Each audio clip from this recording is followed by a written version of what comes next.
The National Weather Service in Little Rock has issued a severe thunderstorm warning for west central Roanoke County in central Arkansas. Axel, you called me at the worst County time. in central Arkansas, north central Saline County in central Arkansas, central Pulaski County in central Arkansas until 3:30 p.m.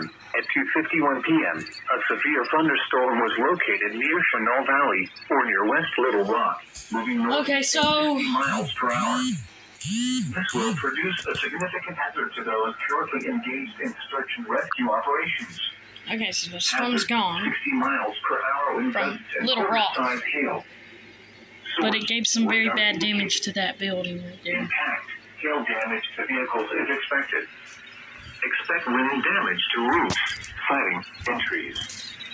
Locations impacted include Little Rock, North Little Rock, Benton, Sherwood, Jacksonville, West Little Rock, Maumelle, Bryant, Downtown Little Rock, North Little Rock Airport, Little Rock Air Force Base, Southwest Little Rock, Argenta, Otter Creek, Gravel Ridge, Homestead, Provo Junction, Lakewood, Camp Robinson, Geyser Springs.